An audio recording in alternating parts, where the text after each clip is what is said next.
Have you ever invited a complete stranger off the street to have a meal with you? I have.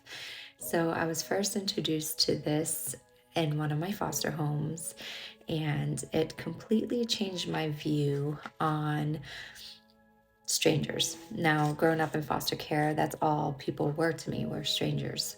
However, we get to learn a lot from others, especially when you sit down and have a meal with them. So, I wrote one of my experiences in a magazine called Refresh, and it was published last year. So, I thought since it's the holiday season, I will share it with you.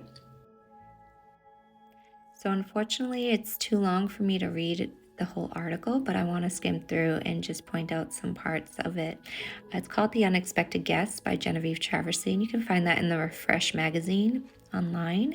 It talks about my foster family at the time inviting an elderly man from the local homeless shelter over for Christmas dinner.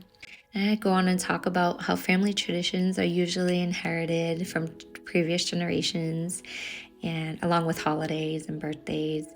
But growing up in foster care, every year that would be different for me because I had a different home. So I was 13 at the time, and this was my 12th foster home that I was in out of the 16. So keeping track of the moves were hard to keep track of because they were frequent and sporadic.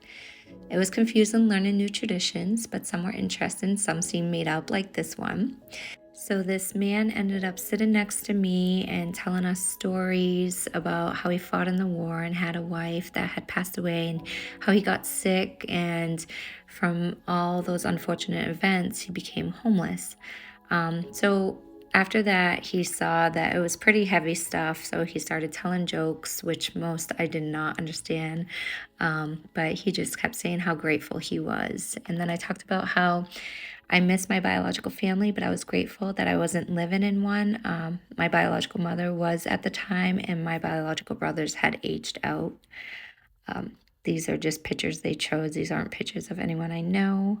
But then it talks about how throughout that day, I would imagine this man being my grandfather because I never had a father or grandfather. And I never saw him again, but I still think of him on the holidays. And he taught me that day a great lesson to be grateful for those around us and not to judge by appearances.